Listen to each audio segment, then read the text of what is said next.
Welcome back to the show. Today we are excited to have Sujatha Kumar, the CEO of Dsider here. I also have Brandon Brown, the VP of Business Development. The two of them are working on the Dsider energy platform. I'm very excited about this platform. We're going to see a lot about them in the next year as carbon and energy management takes center stage with S&P 500 companies. I would love for you guys to introduce what you guys exactly do. Thank you, Jason. So with Dsider, the problem we are solving is really trying to address the energy transition space and making it easy for companies to plan for and sustainably reduce carbon to achieve net zero operations. Most companies think of net zero as hardware tech bringing together the new technologies to reduce carbon.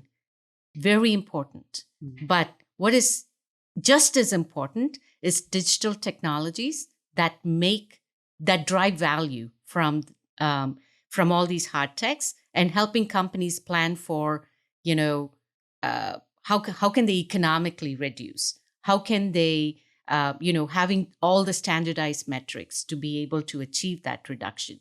We enable all of that through Dsider platform. And, I'd let Brandon kind of introduce himself and kind of also. So it's great to be here. Brandon Brown, like you said, business development sales guy.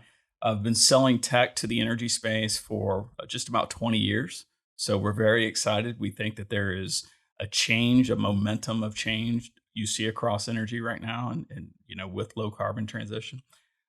So excited to talk to you guys about Dsider today. Thanks for having us. I got to ask, do energy companies like buying technology? It's a great question. Yeah. They say they do. Right. Yeah. It's a volatile landscape when you look at it across time.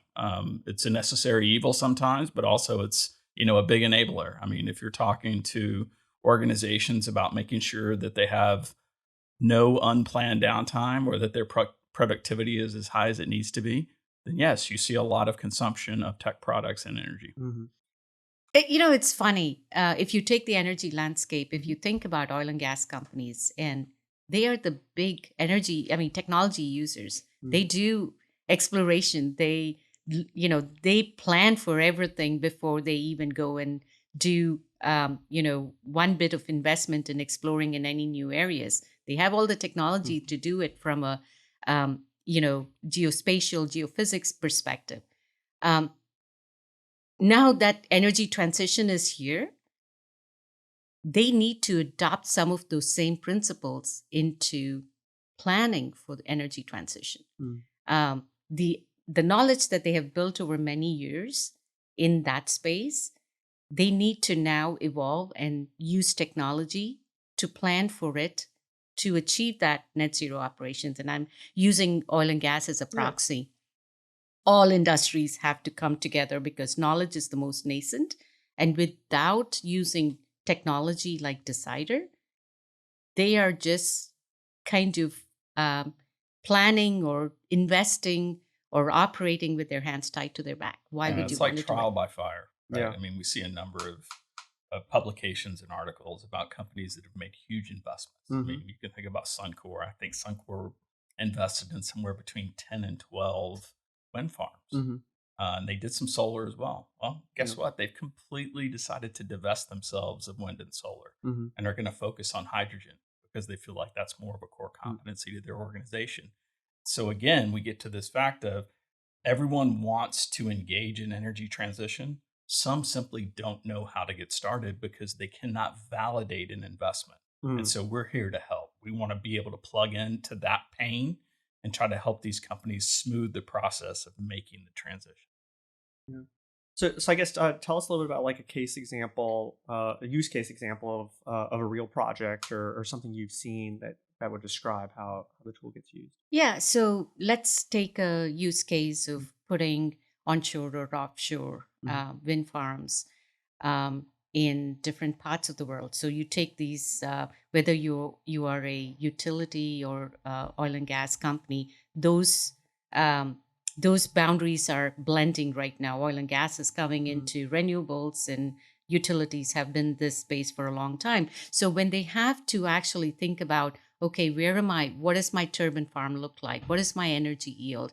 Should I put this in Ohio, in Pennsylvania? Or, it's the same thing whether you go and put it in Germany, in Australia. The fundamental thing they have to understand is energy yield, economics, and carbon abatement. Mm-hmm. And so these three metrics become very important. How do you compare site by site and say, what is my levelized cost of energy in Ohio versus Pennsylvania? That's all driven by energy yield. That drives economics, and the energy yield drives carbon abatement. Mm-hmm. So we provide our Dsider energy planner just out of the box. You plug it in. They can go in and say, I want to create 100 megawatts here in Pennsylvania and Ohio. Based on all the land cost, everything, what is my economics? What is an NPV? What is the energy yield? What is my levelized cost of energy? Just in minutes, they just have to go in and say, this latitude, longitude, and this kind of turbine, and off they go. They don't even have to do anything. They just put their location, and we bring in publicly available data, and you can go simulate it, get all the analysis that you want to compare between all these different sites. We make it that easy. And then they can go in and say, I want to blend in wind and solar, and what is the energy yield? Same thing. Then they can go, I want to solve for intermittency. I want to be able to give base load green power. Oh, great. We can put in a battery, and we can put in, or any kind of storage, and we can put in grid. And you can just go, okay, when there is intermittency, you would get it from the battery or grid, or when there is excess power, it'll go into storage. And our backend takes care of all of this. Mm-hmm. So all they have to do is say, what is it that they want to analyze? And we make it very easy for them to analyze this across multiple locations. This is the basic entry model for us. So a lot of developers are probably doing this in their own way today. Mm-hmm. Do you know how they do it currently without Dsider? Yeah. I mean, the common tool to use is Excel spreadsheets. Department of Energy kind of has a lot of these common metrics. You can just go in and just plug it in, and they'll get something out. But no one does a cross-asset optimization, right? No one will tell you, how do you solve for intermittency? So companies have to assume a certain things, or they scale everything. You can scale it to 200 megawatts, but still intermittency is not solved. Right. So what you're able to do is really be able to provide them with that data across the globe that they wouldn't have otherwise if they're just making these analyses amongst maybe their own projects. Exactly. And they can compare, and then they create a baseline, and then they can create different scenarios. What if I had this scenario, what happens? So they understand risks across multiple scenarios, multiple locations. And so when you have everything from economics, carbon abatement, everything is in front of them for them to make decisions. Change one parameter, see, it's like turning a knob. You turn one thing, what happens? You do this, what happens? It is that easy and intuitive. And, even somebody who doesn't know renewables, knows nothing about turbines or solar or hydrogen or anything, can come into our model and, come into our tech solution and say, okay, how do we do this? And we actually walk them through in our platform to be able to deliver this. Yeah. And who's the consumer or the buyer of the solution? Yeah. So you would look at it, it's a little different, right? So if you're talking to an oil and gas company, new projects. So if you're thinking about the development of a new low carbon asset, it typically starts in strategic planning. And once they get kind of a framework in strategic planning, then that gets passed along to their engineering design teams. Pre-feed, feed, they bring in their EPC, and that's how they go. You have to explain what a feed is for people who don't know. Front-end engineering design, sorry. Yeah, front-end engineering design. So, and typically once they're there, they've kind of already, everyone's signed off on the aspect that they're going to invest this much money on this asset. The difference is now what we're saying is during that strategic planning process, why not use a modeling solution at a higher level? If you think about process modeling, there's a lot of solutions out there. If you think about network modeling, a lot of solutions out there. But from a net zero modeling perspective, everyone is in this let's acquire knowledge kind of mode right now. And what we're saying is you can build in that knowledge into a visualized modeling tool that will allow you to essentially design a high level, the high level configuration of what an asset will look like, and then do scenario analysis with that to figure out what your forecast will look like over time. So the difference between how they're doing it today in spreadsheets is someone develops a spreadsheet and strategic plan and says, here's what we have from a capital expenditure availability. What projects are we going to allocate that to? And it gets passed along to another analyst that creates another spreadsheet. Then it gets passed along to an engineer that creates another spreadsheet. And gradually they get to a strategic plan. What we're saying is let's combine all of those steps, and let's combine the knowledge needed to increase the velocity that those steps can happen in, as opposed to months and years.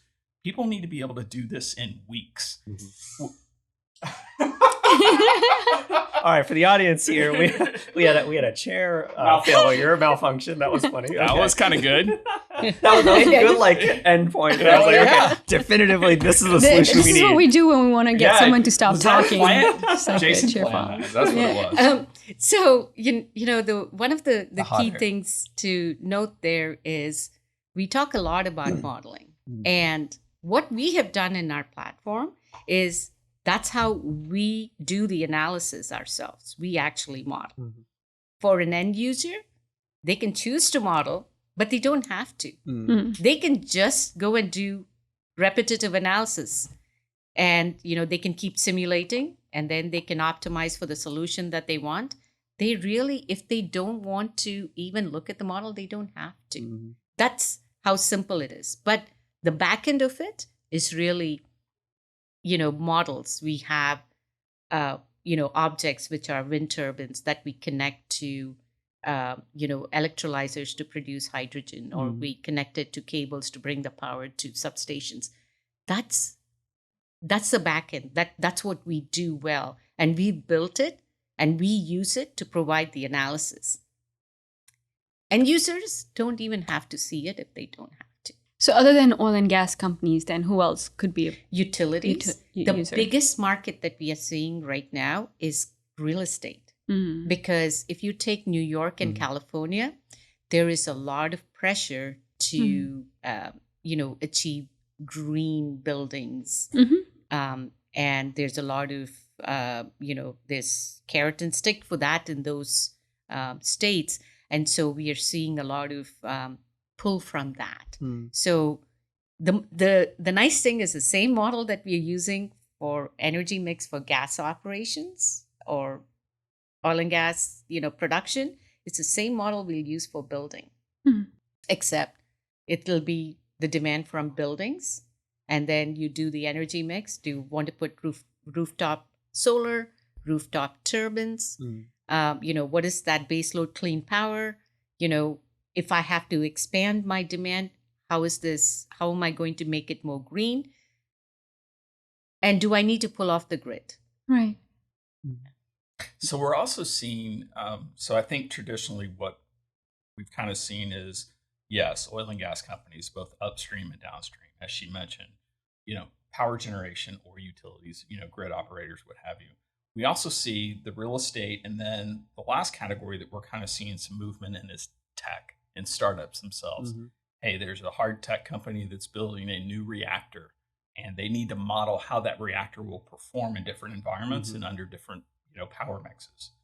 That also biofuels. You're seeing a lot of biofuels, PR out there in the marketplace as well. Well, guess what? There's very few organizations that have run a big biofuels refinery at scale. So they're in the process of looking at how they run a forecast, look forward. So we're seeing movement in those couple of spaces as well. Yeah, no. I obviously see a lot of startups and early stage companies in my role, and there's a lot of tools out there to try and estimate like the forward impact of a company. There's the Crane tool, which does a decent job of looking at like markets. But what I hear from investors a lot of times is when a startup tries to estimate its carbon impact, they are like wildly optimistic, partly because they don't understand all the like pieces of the carbon footprint from scope 1 to scope 3. And energy input is a big piece of that. And when you're talking about pulling a new piece of technology into a process, this is not something you do off the cuff. You actually got to do more deep analysis.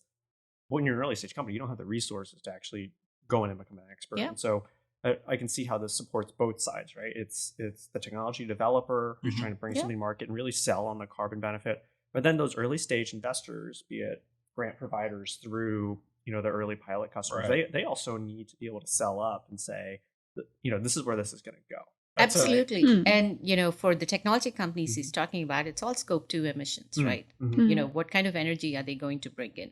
And most of these guys are trying to just bring in that there is no scope 1 emissions. It's mostly scope 2 because it's the energy that they are using within their operations. And by doing this, we are targeting scope 3 emissions, right? Because the way we are looking at it is we're looking at scope 2 and everything else, which is around transportation. So, is there any carbon intensity that has been displaced into transportation? So we capture all of that. So that's why we say that we organically bring in scope 3 emissions by doing what we do. So if you think about our customer profile, think of it as a network effect or a totem pole. On the top of it is your, the big companies. It can be anybody from the operating companies, the oil companies, the BP, Chevrons, etc. Or you can have utilities, the EDPs, the Duke Energy, etc. And then you have all the services companies that can also be in that category. And then you have all the technology companies, everybody from somebody who's making a new reactor to create a sustainable aviation fuel, or it can be a biofuel company, or it can be a new electrolyzer company, a new turbine company. All of them have to use something to show their customers that they can deliver this in a very carbon neutral way and a very economic way. And they can use our tool very easily to build it. So now we have that network effect of, hey, we have all of these suppliers in that you can use, and you can go and look at, okay, in this particular location, do I use this electrolyzer or this turbine? And that'll help it make it more granular. So we are making it very easy for customers to come in and say, oh, I just want to just strategically look at, in this location, can I use baseload clean power? Perfect. Use this model. And then they go in, oh, I want to do some granular analysis on production of hydrogen, as an example, or geothermal. Then we will go in and do the granular analysis. We'll deploy the model. They can go in and say, what if I use this technology? What happens? These are the scenario analysis that they can easily do. Do you have a analysis for like sensitivity on price of carbon? I guess not here in the US, but in other markets. Yeah. So the price of carbon is, so they can just go in and say, okay, what does 45Q look like here? And the equivalent in Europe, price of carbon is 50 euros or whatever per ton of carbon. They can just put in, it's the financials are there. They configure whatever. I don't really care. I give it back to the users. Do you want to configure your 45Q? Here, you can put it in. Can you explain to me what 45Q is? 45Q is the regulation in the US that is still in the process of being kind of confirmed in terms of, what is the price of carbon that they're going to charge, which becomes another stick for companies to come in and do something, right? Because this is so expensive, there needs to be some kind of financial mitigation for companies. So they have come up with the Infrastructure Inflation Reduction Act, which is an incentive for companies to start saying, hey, we will measure this on a more granular basis if it's meaningful to our bottom line. And so there is an incentive now out there. And there's a difference between, in the market for the heavy emitters in the world, heavy emitter operators in the world, they've had regulatory requirements that they have to disclose for air, water, and waste for a very long time. But it's still an estimation. Mm-hmm. It's not a granular, we know exactly what this particular sensor has picked up in real time, and we're publishing that. Obviously, regulatory requirements they tend to always get more strenuous. They don't seem to get relaxed very often.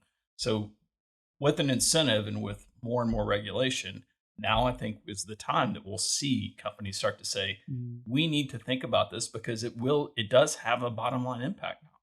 So take, for example, that companies are going to invest in more renewables, more solar, because IRA is providing either a production credit or an investment credit.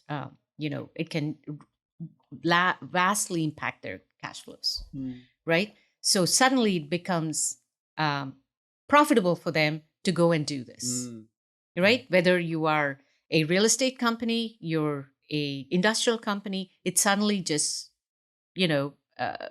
is feasible for them. And then on top of it, so this is the carrot that governments are using. And then Europe has its own subsidies and green energy credits that they are getting. And then there is the stick. Mm-hmm. The stick is 45Q. Mm-hmm. Every time you have carbon, you're going to be dinged. And then you have SEC reporting on carbon. Mm-hmm. So all of this is the stick. So countries are trying to use both to be able to bring companies to entice them really to be more carbon neutral. Mm-hmm. Now, one of the things I really want to, kind of have the right narrative around is we cannot achieve energy transition without fossil fuels. Mm-hmm. Mm-hmm. And this is a narrative that gets lost. Mm-hmm. And one of the things that we do is actually, we are building models to show how can you do point source capture? How can you inject it? What are the risks around it? So because we believe gas, everybody knows gas is the energy transition fuel. So it needs to be part of the mix. So it is a transition. It is a mix of different kinds of energy to bring about the right level of sustainable carbon reduction. So we model each element of it so that,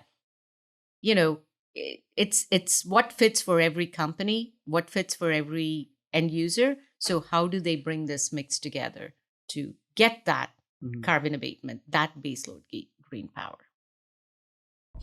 Yeah, so I thought maybe switching gears a little bit. There's been a lot of advancement in the past year within AI and machine learning. And I'm wondering, since you guys started and since all that's happened now in the past year, how has that impacted your models and your end product and what your customers are then expecting? Mm-hmm. Thank you, Nada. I mean, that's a great question. And when we started this, and I think we mentioned this before, we started looking at it from physics-based models, rule-based models, deterministic. We can do probabilistic models. And we looked at it and we said, we really felt very proud about what we had achieved because this was really a very robust modeling and simulation tool. Then we kind of recognized the fact that we need to simplify it for our users. We felt like we were a bunch of geeks pulling together something that was very interesting and, from our mindset, very innovative. But innovation is about making things simpler, not making it more complex. So when we started looking at it, we pivoted more towards, okay, how can we use a simple wizard to walk them through, like you have, and even when you create a Word document, right? So we can ask questions like, hey, you want to build a wind farm? Tell us where it is. Tell us, how much megawatt you want to build it for. And we can then show them the analysis without them having to go into a model. So that was the first thing we started bringing about. The second thing we said was, how do we integrate OpenAI into building out these models? And generating some of this analysis by somebody just pinging our own OpenAI model, which is trained by the knowledge that we are training it with. And so we can just go in and put in saying, hey, here is a turbine farm. Just tell me what is the spacing of the turbine that needs to be there so that I get the maximum energy yield. They just type it in, it goes into the model, and it generates all the analysis. And then they can look at it and say, okay, I want to increase it by another, 100 megawatts. What should the sizing be? How many turbines do I need? And what is the energy yield? It'll give it to them. And, we do this by using OpenAI, but we train it with our own data. We train it with a lot of publicly available information that we ourselves use within our model. We just train OpenAI, and it's our OpenAI, and we link it to our models. So users really don't have to have a lot of knowledge. They can just explore using this, and it becomes almost a training tool for organizations if they think about it. And then customers have come to us and asked us, how do we use our own data to train OpenAI? Very simple. We'll take our OpenAI and we will train it with their data, but the one that they've trained it with, it becomes their IP. We launch it only with their environment.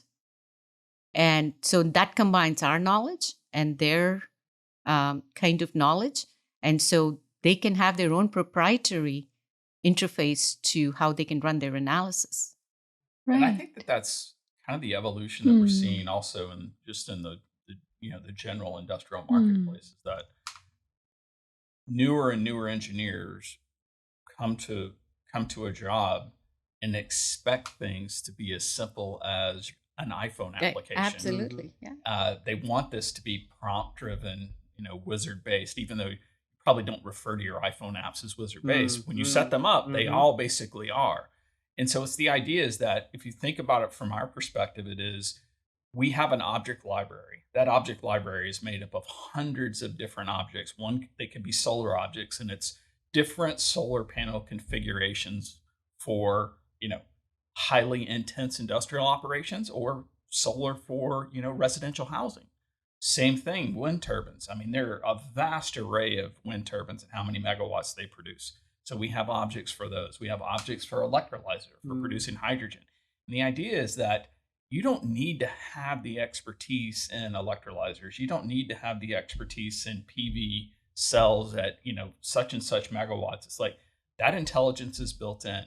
If I can interrogate you and ask you questions about where you want it, then using AI, we will select an object, we'll select some publicly available data, and we'll run a future forecast by the location that you plug in those prompts as well. And so the AI is generating a baseline. And then that baseline can be took within the organization and then moved around and reconfigured for optimum performance based upon how much a company wants to spend. We believe that's where this industry will go. It is an integrated, simplified process to plan and execute with all of the data and knowledge that they have today, but with additional nascent knowledge that we've captured using AI.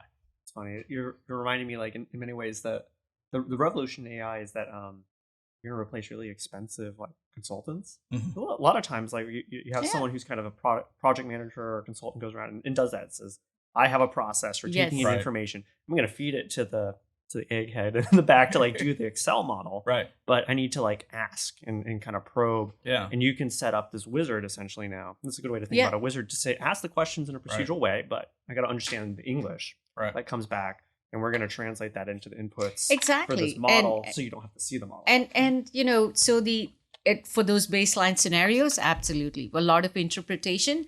Companies have their own talent, or they are going to use consultant for all the interpretation. So we are taking the mundane task away, right?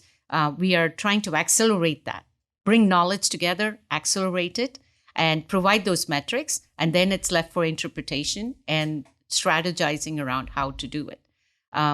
we'd like to think we are kind of putting a gaming sense to doing this, making it fun. Like it doesn't have to be laborious. Right. And so the next generation that's going to come into the energy industry, or largely the next generation, is going to look for, as you said, that kind of aspect of how do you bring in new technologies to solve a very complex problem. And we are not trying to take away from the complex problem. We just want to make it easier to use, embedding knowledge, right? So you don't have to hunt and pack knowledge and data. Just go in and understand the analysis and do what you have to do in your company to make it happen. That's really what we are simplifying. So I'm sold. So this is where's your checkbook?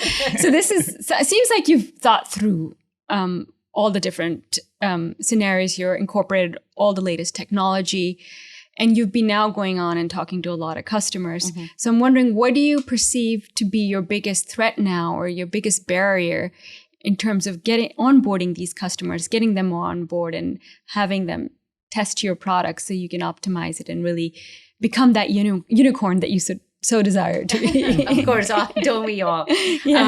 So we are getting so much traction with, anybody and everybody we speak to. There is tremendous level of fascination and interest in what we're doing. From an industry perspective, they are trying to get it. They all have set goals, and then now they have to take actions.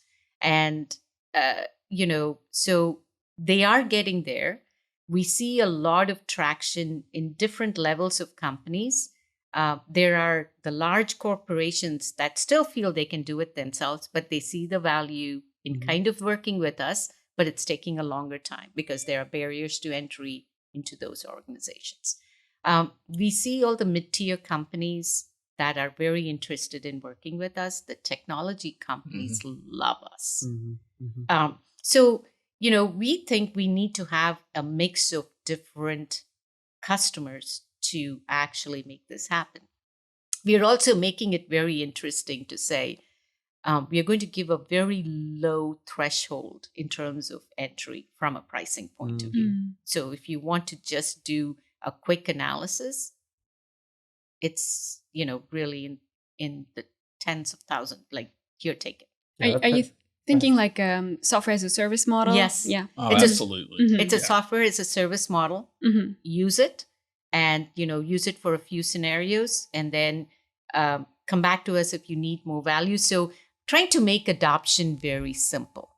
So we think that there's, like for instance, in the real estate market, for commercial buildings, you're not going to have a lot of intense users, and the models aren't going to be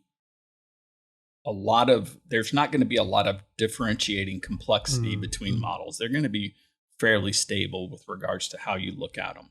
Whereas an energy company is going to have a fairly complex model depending on the input variables that they want to generate their baseload power. So that kind of lends itself to a light user that is just going to interpret and run analysis on a very, very simplified baseline model, all the way up to someone that says, no, look, we're going to take an existing operation, we're going to retrofit it for low carbon or biofuels. I need to look at what this is going to run for the next 30 years. And I need to see a granular daily forecast, or I need to see an hourly forecast of what that means, because I need to plan for what capital expenditures I'm going to have to put out and when I'm going to actually get paid back. So that's kind of a different scenario. So we do see levels, and over time, the complexity kind of saying you naturally select how you want to evolve in the product. Once you're up and running, this really becomes more of an executive dashboard.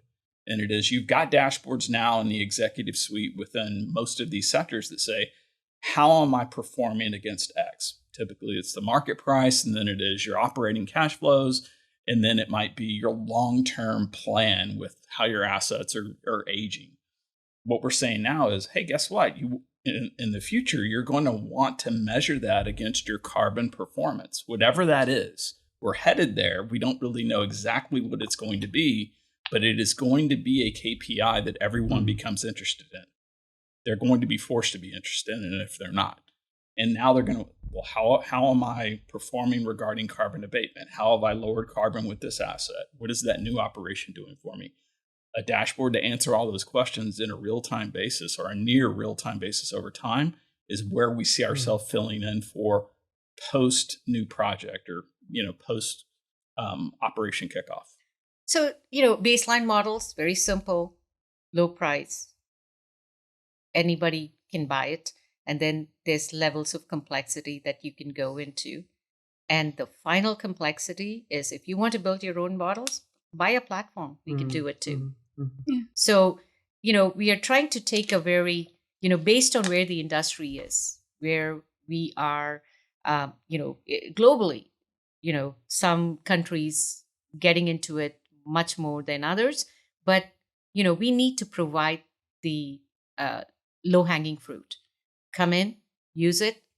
We can build more complexity. If you don't need it, great. Just here's a model, and you can keep using it over and over again to look at different locations, just looking at standardized metrics, few scenarios. Then you can go into the next level, which is a little bit more tiered and saying you can do multiple scenarios. You can have a little bit more functionality to the models. The third level is, you want to just take this and build hydrogen, or you want to use a detailed geothermal model, or you want to do a CCUS model. Yeah, we'll build it in. Now that's the third level. The fourth level is a platform. You want to do it all, you can do it. So we have tiered it so that you can have different entry levels. Be ready for where customers are. Yeah. So you're matching the maturity level. And the persona that's going to consume. Yeah. And the personas. Because I'm almost also thinking that one of the biggest barriers for you would also be the maturity levels of the customers, because if they're not measuring themselves on carbon abatement, they're talking the talk, but they're not. And we see it with a lot of customers, right? Because they've been asked to do this, and they have to learn to get there. How do they, how do they have an understanding of what we are even providing? How do they make sure the results the analysis that we are providing is actually accurate? But you're also seeing you're seeing a change at the highest level across the industry. And I think that's really important to note. We've talked about it a little bit, but it is, your traditional super majors becoming hybrid power companies. I mean, Statoil turned into Equinor, and Equinor's their MO is way different than it was before that revolution. Shell is going through that kind of same metamorphosis right now as well. As that continues, the need for what we're doing intensifies, and the personas that want to consume knowledge that our product can produce, it starts to expand itself kind of naturally. Yeah. So we see that happening in Europe and other parts of the world quicker than we do in the US. But we see the IRA as an incentive to kind of move that forward. So if we can, I want to dig a little bit to the founding story, because we're seeing a convergence of forces here. But I remember, Sujatha, I think I met you. You were still running a consulting firm at the time. That's right. Yeah. And you said, you know what? I am making the leap. I am jumping over. Tell us a little bit about what you were feeling, because you clearly saw this coming. Yes. Right. Tell us about that. So a little bit about my background, which I never spoke about, which is I'm a technologist, right? Built, run technology companies for a long time. The last one that I was at, we sold it to Honeywell. So spent my time with Honeywell. So I know the energy industry extremely well. And then, after my golden handcuffs were over at Honeywell, I tell people, once you run, part of a small tech company, you can never go back. You really want to be that innovative. So got out and, you thought about, okay, what is it that you want to do? What is that next thing, innovation that you wanted to build? And I took a detour and I said, I really want to spend more time understanding the core problems customers have. And so I took the consulting route, helped companies with their digital transformation, with their, how they take operation technology, blend it with IT. And so I went through, doing digital transformation roadmaps for multiple, did it for large companies. And while I was going through that journey, I was just trying to validate the idea I had, which is integrated planning was really a gap in companies. And so then I started working with them on that integrated planning, and I built out bespoke products. How do you do, integrated scheduling? How do you do capacity network modeling, et cetera, et cetera? And then I realized that as much as there's a problem in those areas, there's a lot of knowledge there already baked in. Then you hit the energy transition and you realize there is just absolute gap in knowledge. So the integrated planning cannot even happen because people don't know what aspects are they going to integrate and where's the data coming from. That's when I doubled down on building a platform and building it primarily for energy transition, because I think the opportunity is right there. As companies are struggling with it, as they're getting into it, they're in the fringes, it is going to hit. And we believe we are ahead of the curve in trying to serve that market. What about you? Your background's working in business development within oil and gas companies. What took you to come and work for a startup? Well, I've seen a lot of change. And it really got accelerated probably about 6 or 7 years ago. So prior to teaming up with Sujatha and being a part of Dsider in my past, I had left an organization that many people know. It's part of Marquette now, and actually is merged as part of S&P. But I was with IHS, and I sold risk management and operational excellence solutions. And I was selling to this same market, but it was really around, hey, how do I do emissions accounting? How do I run, hazard analysis before I run operations? And every time we would go talk to someone, it was, hey, we're hearing about machine learning. We're hearing about artificial intelligence. How are you guys utilizing that? And I'm like, we're not. And so I left and I ended up at GE. And I was, I had ownership of the GE digital portfolio for oil and gas. And so we utilized GE Oil and Gas before it became Baker Hughes as a go-to-marketplace. But we also had a lot of kind of in-between customers that would come to GE just for. And so we started to see this evolution. And I got to work with some of the greatest engineers across multiple disciplines. I mean, so you're talking about aviation, you're talking about power generation, you're talking about healthcare, not just oil and gas. And it was the combination of the knowledge in those areas is what kind of led to, we're really proficient at predicting when that particular piece of equipment is going to fail. So much so that we believe that you could move from a scheduled, kind of a reactive maintenance, planning solution to a scheduled maintenance planning solution to a predictive maintenance planning.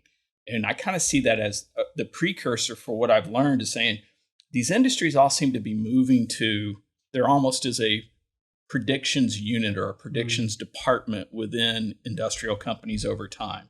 Kind of the new OMS or the new O&M model. So I've seen that. And as talking to Sujatha, we actually met while I was working at GE.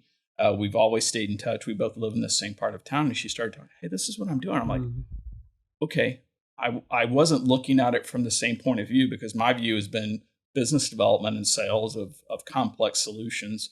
But as I started kind of digging into it, I was like, oh, this is definitely where we're going. And I like startups. I was the co-founder of 2 different companies. So it was kind of a natural fit of wanting to do this, but also a big part of it is that figuring out the new dynamics of how Houston, the global energy capital of the world, is going to look in the next 10 to 15, 20 years.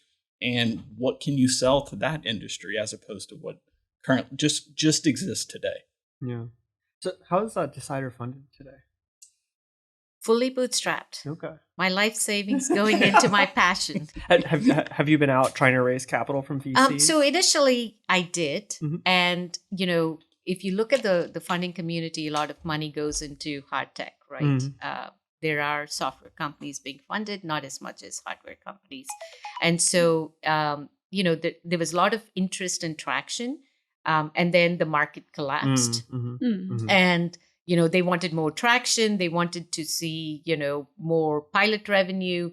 And so I had a vision, and I said, okay, if I'm going to put my money where my vision is. And so I started funding it. I'm back ready to go fundraising, because in order for me to go and do this, the tiered product sale, I first need to build more of a self-serve model, which is where I'm taking it to. And I also need a bigger sales team. So for both of this to happen, I need funding. And so I'm going to start fundraising, and, I'm in discussions now, and I'm going, really reaching out to all the investors I've spoken to before, new investors. That's where I am right now. But, I'm here for the ride. I told my family, hey, I can die a poor person, but I'm going to have fun and change the world while doing that. Yeah. Do you feel like there's hesitancy for investors to invest in the energy transition? Or? Yeah, because, they see the complexity of what we are trying to achieve. There are two things that happened. When they saw the way I was solving the problem, they knew that needed to happen, but they did not know how I was going to be able to scale. And so, that was a gap that I had to go through my own journey and fill out. And now I know how to scale. It becomes a better storytelling, a better vision that I can present in terms of how I'm going to scale, how am I going to give them the returns that, most startups have to promise. And so I'm there now where the investors had asked me to be a year ago, but that's a journey I had to take. Well, and I think it's also, we're not just talking about the evolution of the industry companies themselves, and how they're looking towards a lower carbon future. It's also the financial side of that. It's the services side of that. And so investors are also in this place where they don't necessarily have the internal knowledge to say, oh, this makes a lot of sense for my portfolio, or this makes a lot of sense for, a lot of people that come to me for, an analyst resource. And that is that they don't really know how it's going to play out over time. We have a framework now, right? Under IRA, there's a framework for saying how this might look as an incentive for companies, but the details of that are still yet to be determined in a lot of ways. So I think sometimes the hesitancy is the same thing. You're doing an evangelistic sell to the industry itself, but you're also doing an evangelistic sell to the venture community. And that's kind of two different plays. So if they are interested, they're asking for, a piece of equity that at this stage we might not be willing to give up. Yeah, no, I'm curious how you, your view on the Houston community and sort of the innovation ecosystem that's here, and the VCs the investors that you're talking to, are they mostly based out of Houston, or are you looking also to look at other areas?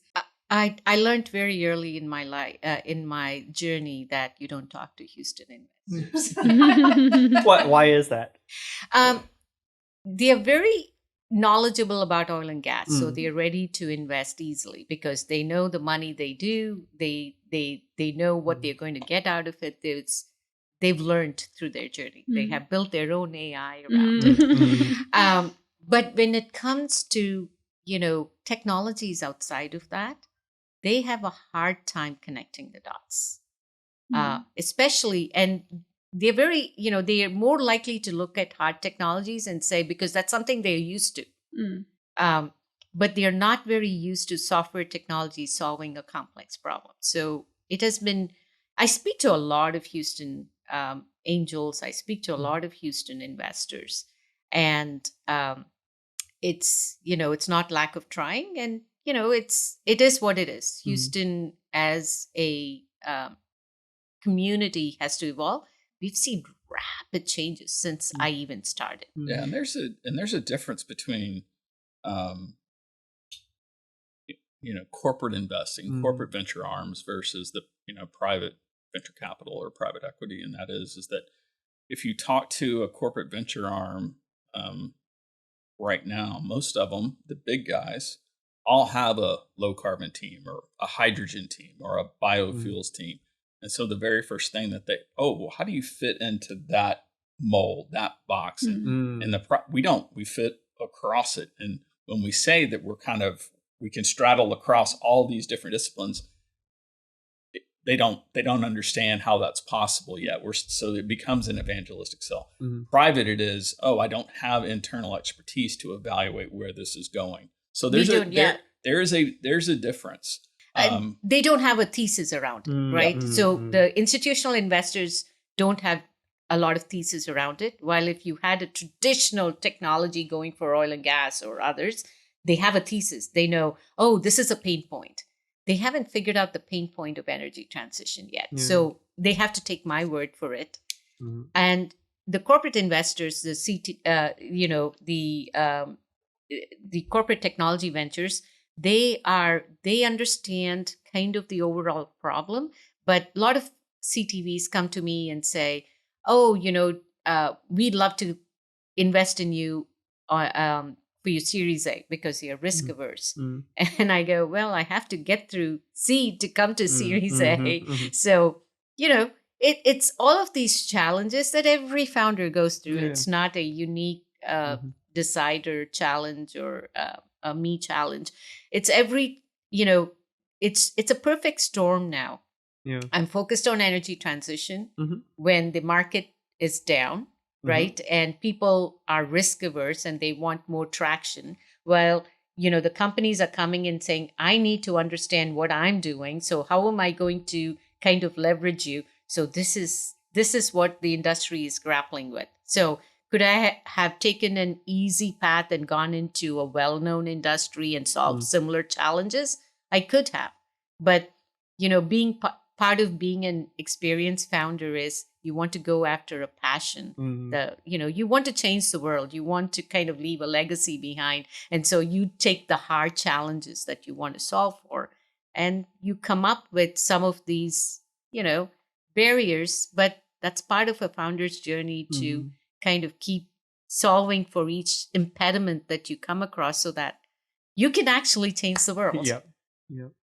So, when we think about Houston, you said a lot has changed. Like, what are you proud of in the Houston innovation ecosystem? Just in the last, I can give a shout out to Greentown Labs, Jason. Being part of Greentown Labs has been a great journey for me. You guys have been so immensely helpful, from everything from customer engagements to events to investor connections. So really happy to be there. The second thing is look at Houston. I mean, I work with Hetty, and largely just it's the Ion district, the Hetty, everything is just booming and making changes. So people can have a different perspective about Texas, and Californians and New Yorkers can say, "Oh, Texas, fossil fuel state." It's not. Yeah, it's completely changed. Some change. I mean, this year at Sarah Week. The first ever energy transition social hour happened at the Petroleum Club, which was very ironic. And there were hundreds of people there. We were all, and one of the opening statements from the keynote speaker was, "Can you believe this? We're having an energy transition event at the Petroleum Club." So we are seeing the change. And I think Sujatha's dead on. You're seeing, I mean, not just the Ion and Greentown Labs, but the Canon, the new. So from that Houston investor standpoint as well, there's no shortage of people that are interested in learning about what we're doing. They're still trying to figure out where they think the market is going. So I think we have to continue to evangelize and educate on what the capabilities and possibilities are. And the art of the future at some point will intersect with what we've been working on. I think it's ready, right? With the carrot and the stick coming, the market is going to reach. We are ready. We are ahead of the market a little bit. So, that's why we had to put in our own money to make sure we are getting the product to where it is. When the market is there, we are ready. We are good to go. And that's where we wanted to be. The journey is hard, but That's always fun. Yeah, that's the fun of it. it. Well, Yeah. It is Yeah. for sure. Yeah. So what do you think our audience can? Many things. It just if you are a young engineer trying to learn more about energy transition, reach out to us. We would love to. The more people we can educate on this is really come and be part of our journey. We'd love to have you. Yeah, we solicited feedback last week. We were at a heady event, and the entire team from the Texas A&M Energy Institute walked up to us, and they all are working on various PhDs, and they were just asking questions about this and that. So much so that we said, hey, look, let's just schedule a call. We'll show you a demo. You can talk to one of our developers who writes algorithms. This is what we see. And they're like, this is where the future is. So we love the opportunity to work with groups like that. Sujatha's worked with U of H for a long time. She went through the Rice incubator. So that's also a big university benefit of this connections are market. great. I mean, shout out to U of H. We are part of their showplace. As you said, we part of Rice Clean Energy Ventures. But then the other one is, if you are a company trying to achieve carbon abatement, talk to us. I mean, we have really an easy solution to make it happen for you. And and we can, it's an ecosystem play. We all need to work together to reach the low carbon future. And so we need to rely on each other. And that's really what our ask is really talk to us, work with us. We have the expertise, we have the solutions to help you get there. And, let's work together, let's collaborate. Yeah. And so how do they reach out to you?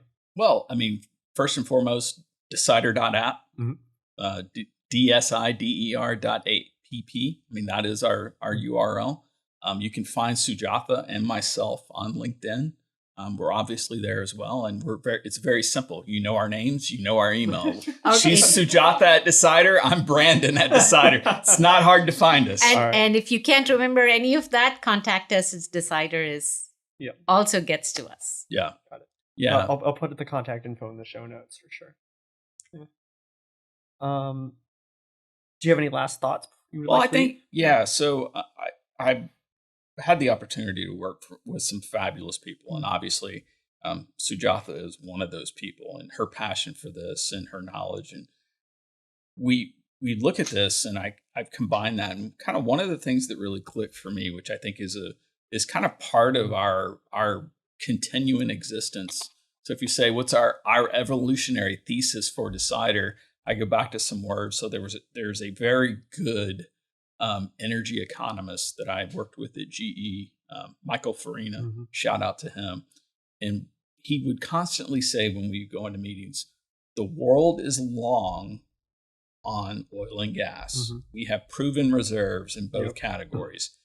Tremendous amount of power that can be fueled.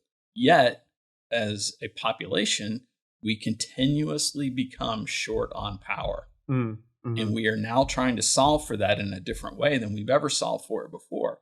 And so I that just kind of echoes the thought. So if your listeners out there, what does that mean? How do I understand that? Hey, reach out. We'd love to talk. It's intellectual curiosity is definitely part of why we exist in helping to solve those critical challenges. So I would say, hey, we love to spend time just discussing what the art of the possible is and how we've attacked it. And we'd love to do that with your listeners as well. So I will just say, we are at this interesting crossroad called energy transition. We really have to, reimagine the way the future is, right? We need to reimagine. Companies need to reimagine how they invest, how they build and operate, how they collaborate with their suppliers, their ecosystem. We have the ability, we've been given a chance with this new paradigm shift to really reimagine how we do business. And, and that's what we are providing through Dsider, is a new way to think, the new way to operate in the future. And, we'd love to talk to industries and, people who want to engage with us alike to kind of collaboratively reimagine the future. Cool. Well, thank you for being here and helping us reimagine the future.